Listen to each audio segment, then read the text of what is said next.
বাঁশি কিনু গোয়ালার গলি, দোতলা বাড়ির লোহার গড়াতে দেওয়া একতলা ঘর, পথের ধারি লোনাধরা দেওয়ালেতে মাঝে মাঝে ধসে গেছে বালি, মাঝে মাঝে শ্যাতা পড়া দাগ, মার্কিন থানের মার্খায় একখানা ছবি, সিদ্ধিদাতা গণেশের দরজার পরে আটা।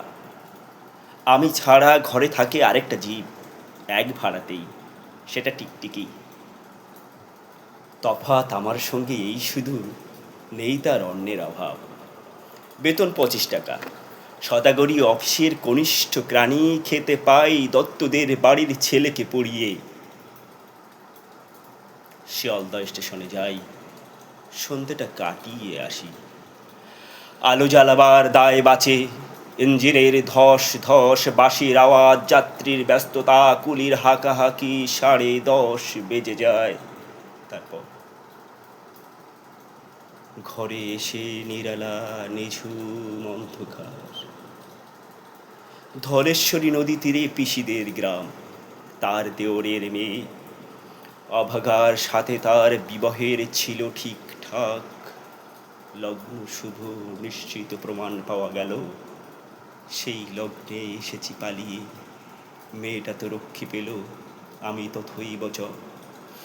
ঘরেতে এলো না সে তো, মনে তার নিত্য আসা যাওয়া, পরনে ঢাকাই শাড়ি, কপালে সিঁদুর। বর্ষা ঘনঘোর, ট্রামের খরচা বাড়ি, মাঝে মাঝে মাইনেও কাটা যায়। গলিটার কোণে কোণে জমে ওঠে, পচে ওঠে আমের খোসাও আঠি, কাঁঠালের ভুতি, মাছের কানকা, মোড়া বেড়ালের ছানা, ছাই পাশ, আরো কত কি যে। ছাতার অবস্থা কেনা, জরিমানা দেওয়া মাইনের মতো। বহু ছিদ্র তার, অফিসের সাজ। গোপীকান্ত গোসাইয়ের মনটা যেমন সর্বদাই রসসিক্ত থাকে।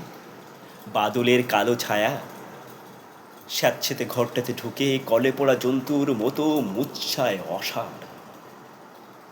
দিনরাত মনে হয় কোনো আদমরা জগতের সঙ্গে যেন আষ্ঠে পৃষ্ঠে বাধা পড়ে আছি। গলির মোড়েই থাকে কান্তবাবু, যত্নে পাট করা লম্বা চুল, বড় বড় চোখ, শৌখিন মেজাজ, কর্নেট বাজানো তার শখ। মাঝে মাঝে সুর জেগে ওঠে গলির বিভৎস বাতাসে, কখনো গভীর রাতে ভোরবেলায় আলো অন্ধকারে, কখনো বৈকালে ঝিকিমিকি আলো ছায়। হঠাৎ সন্ধ্যায় সিন্ধু বারোয়ায় লাগে তান, সমস্ত আকাশে বাজে অনাদিকালের বিরহ বেদনা। তখনই মুহূর্তে ধরা পড়ে মনে, এই গলিটা ঘোর, মিছে, দুর্বিষহ মাতালের প্রলাপের মতো। হঠাৎ খবর পাই মনে, আকবর বাদশার সঙ্গে এই হরিপদ ক্রাণীর কোনো ভেদ নেই।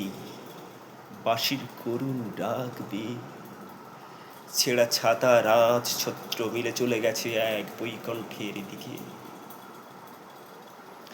এ গান যেখানে সত্য, অনন্ত গোধূলি লগ্নে, সেইখানে বহে চলে ধলেশ্বরী। তীরে তমলের ঘন ছায়া, আঙ্গিনাতে যে আছে অপেক্ষা করে, পরনে ঢাকাই শাড়ি, কপালে সিঁদুর। কবিগুরুর অনবদ্য কবিতা বাঁশি। আসলে